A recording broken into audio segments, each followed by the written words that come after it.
All praise due to the Most High, family. We back with another Acres anime review. I just finished watching episode 58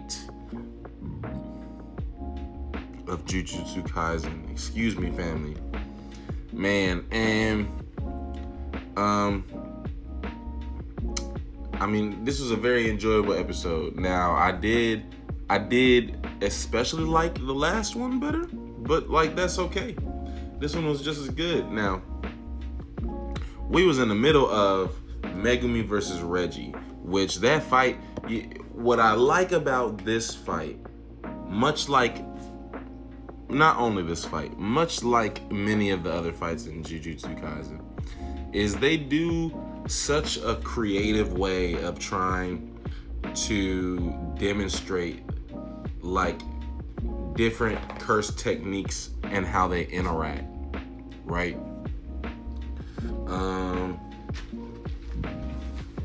I'm gonna just keep it simple and leave it at that. I just enjoy. I mean, Reggie, his curse technique is super creative. He got receipts. It's like unlimited variants and options and flexibility. You know what I'm saying? And it was just very interesting.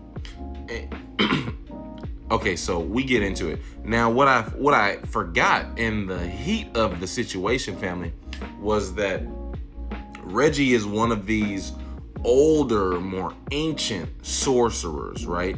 So the body he's in likely isn't like his original body, right? This is just the body he's manipulating at the time, much like Kenjaku, if I had to guess, but I don't know for sure. But on top of such a flexible technique,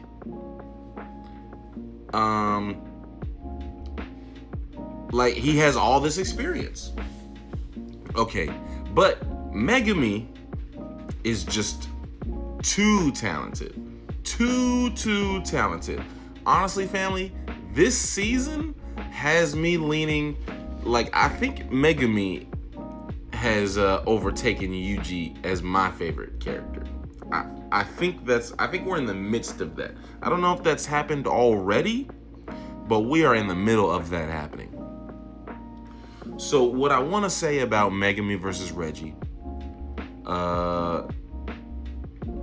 very stressful, right? Like I'm on the edge of my seat because both of these guys, like this is a chess match, right? These are both well thought out strategists, right?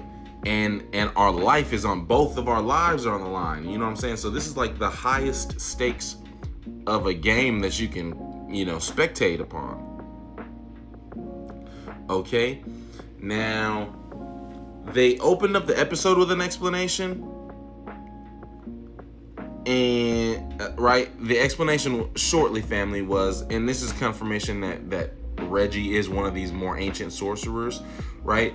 Because Tengen explained to us that the modern domain expansion with this guaranteed hit, guaranteed kill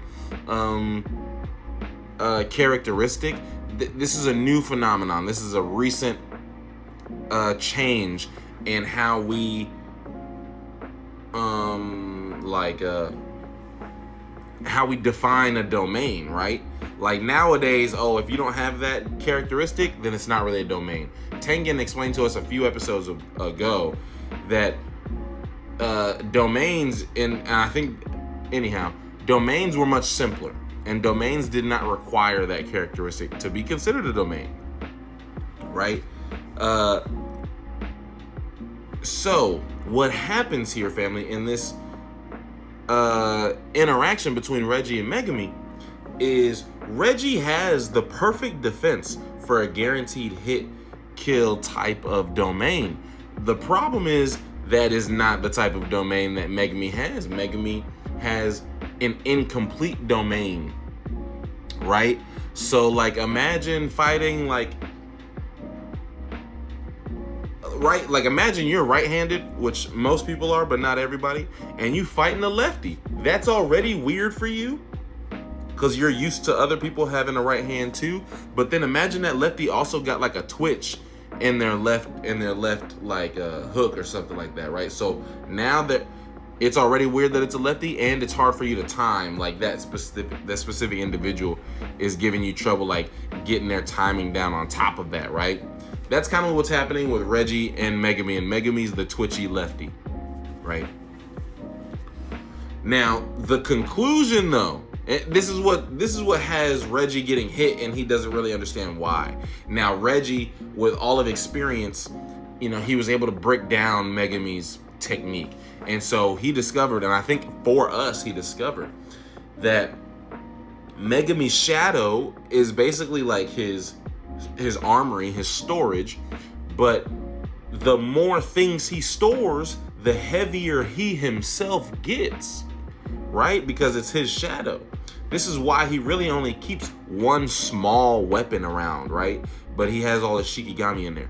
So at basically the end here, or like almost towards the end, Reggie basically pulls some receipts and drops a few cars into Megumi's shadow. This makes him feel like he's weighing over 2 tons.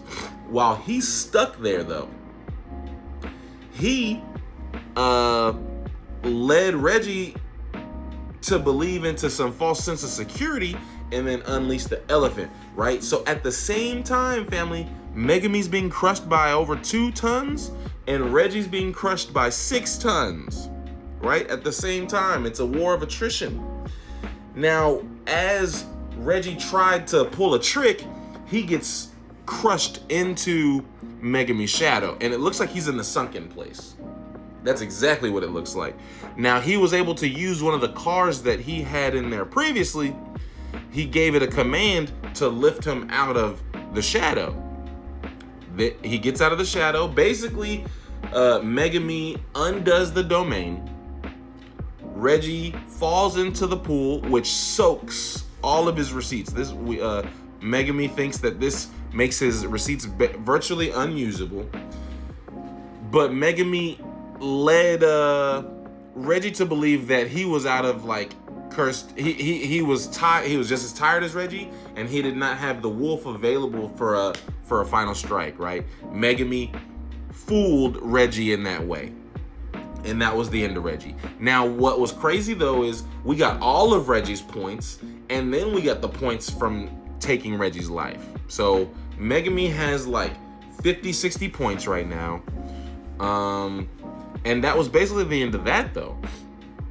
Oh, Megumi did find the girl. Now, I thought for a quick second that the girl was Angel. But family, the character Angel that we were looking for, who has the power to help free Gojo, has just landed upon Megumi. Megumi, because he's tired and battle damaged, he's basically passing out after everything's been,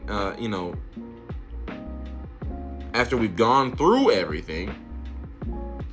And the character Angel is basically like right on top of Megumi. So who knows what that's gonna look like? I don't know. The interesting thing about Takaba is, okay, so we got an idea of his curse technique. It's called Comedian, and they said that it has Gojo-like potential. What's holding Takaba back is it Takaba or Tabaka? It's Takaba, right? Takaba. But Takaba has zero understanding of his technique. So while he has all this, so that's exactly what he has, is he has unrealized potential because he's strong as hell, but he doesn't know how to use his technique. Now, family, the very end of the episode, we jumped to a different colony, and they were basically explaining this colony ended up in like a 4-way tie between the strongest sorcerers in there, right? And they all had like 50 to 80 points. But Yuta is in this colony, and Yuta took out one of these 4 main sorcerers. So the dynamic is gonna very drastically shift in that colony immediately because of what Yuta did. So that's where we're going next, and I'm excited because, I mean, we're just talking about like the cream of the crop over there. All praise is due to the Most High, family. Peace and love.